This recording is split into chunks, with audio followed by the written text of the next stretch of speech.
nós descobrimos que estamos a aprender novas coisas, é ou não é? Uma época de aprendizagem, novas experiências, uma ampliação no círculo social de amizades, não é? As idas às creches, à escola, fazem com que os mais pequenos descubram que o mundo vai além, não é? Da família, que dá, na realidade, os amigos, eles completam-nos, fazem-nos também sentirmos-nos em família. Essa é a realidade. Mas para conversarmos sobre este âmbito, já temos aqui connosco a doutora Liliana Martins, que vai fazer-nos entender melhor esta temática. Muito obrigada. Bom dia. Bom dia, doutora. Bom dia. Bem-aja. E, em primeiro lugar, gostaria muito de agradecer o convite para falar deste tema que é tão relevante e que às vezes ajuda a explicar de uma outra perspectiva aquilo que em idade adulta se torna, algumas ações que em idade adulta se torna muito difícil de compreender. Realmente a infância é a nossa janela privilegiada para adquirirmos muitas competências. Inicialmente o bebê faz o estabelecimento deste vínculo com a mãe, com o pai, mas depois, à medida que vai crescendo, isto vai alargando e vai se tornando cada vez mais profundo, mais íntimo e é aqui, neste espaço de partilha, que ele vai construindo com o outro, que ele vai identificando ou não, que se vai identificando ou não com o outro, que se vai dando ou não mais ao outro, e aqui nesta aceitação ou rejeição ele também vai co-construindo a sua própria personalidade. É verdade. Doutora, considera que de facto a amizade na infância é muito importante? É muito importante porque é ela que vai determinar depois algumas situações, como por exemplo um fenómeno que nós vivemos muito hoje em dia, que é o bullying, por exemplo. Quanto mais a criança se sentir empoderada, quanto mais segura se sentir, quanto mais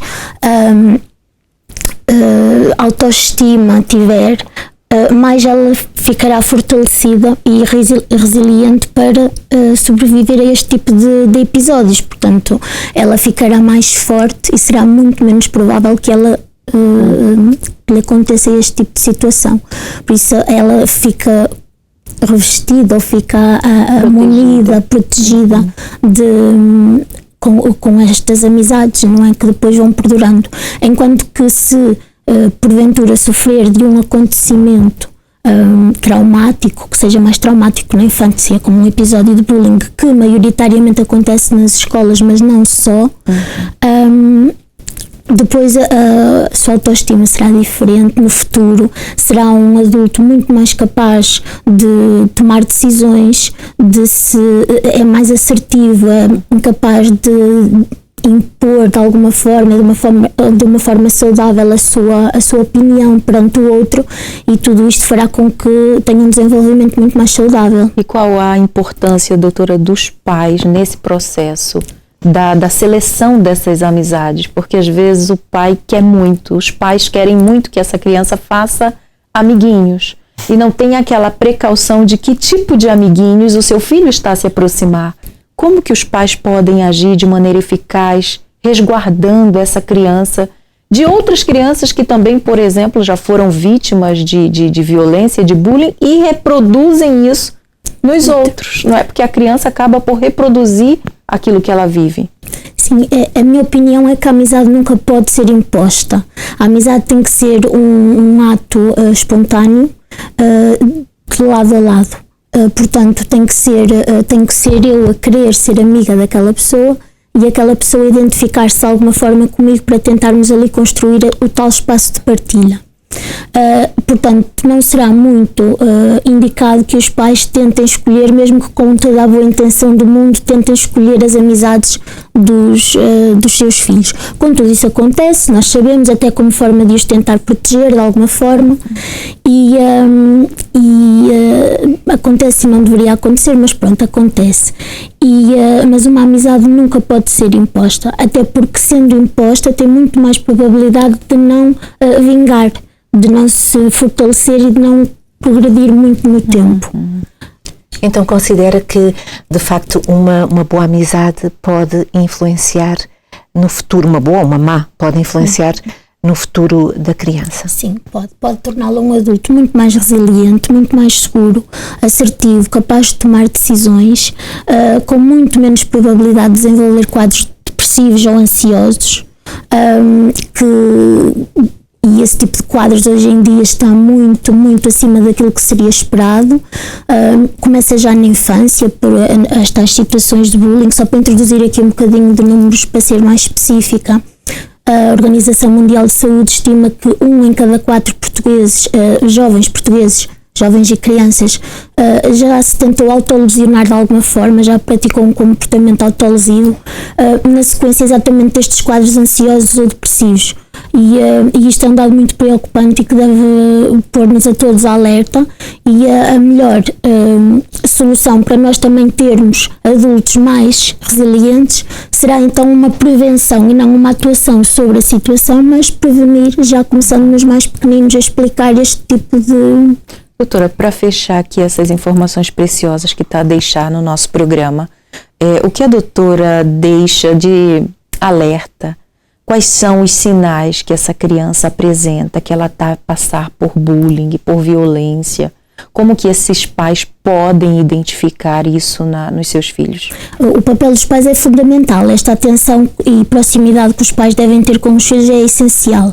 E normalmente os sintomas podem aparecer como dores abdominais, os sintomas mais físicos, dificuldades no sono, dificuldades em comer, às vezes, mas também pode ser outro tipo de sinal, como a recusa em ir à escola, falta de concentração, o isolamento, uma criança que até era muito expedita, que até falava muito com toda a gente, com os amigos dos pais, de repente isola-se num canto, fica mais chorosa, não quer falar com os pais sobre como correu o dia na escola. Tudo isto são sinais que alguma coisa possa não estar a correr bem. E, doutora, e de crianças também que são calmas, que podem se tornar também rebeldes, porque Sim. a forma que ela usa para se defender desses ataques de bullying. Sim, exatamente. Pode-se também tornar em agressividade, dependendo muito do temperamento da criança e da forma como atua normalmente. Eu queria só deixar um pequeno apontamento, que é, nós também temos de ter em atenção as características das crianças, porque estou-me a lembrar, por exemplo, as crianças do espectro do autismo, que não gostam de interação social, e portanto nós também temos de ter isto em conta. Isto poderá não ser um sinal que ela está a sofrer bullying, mas só uma característica da própria criança. Muito bem. Muito obrigada, doutora Liliana Martins, por ter dividido connosco aqui ter dado, aliás, o seu contributo no nosso programa, que foi de facto uma mais-valia, um alerta para todos os pais. E já que estamos a falar neste tema amizade, vale ressaltar a importância dos pais serem amigos dos seus filhos. E para ser amigo tem que ter ouvidos para ouvir, tem que ter tempo para escutar os filhos, enfim, tem que descer ao nível do filho, porque se não houver essa amizade, se não houver essa compreensão, essa empatia de pai e filho, o que é que vai acabar por acontecer? Os filhos vão procurar ajuda, vão desabafar com outros netos, exatamente. Sim, procurar outras pessoas que possam lhe dar esse suporte que não encontra em casa. Muito sério.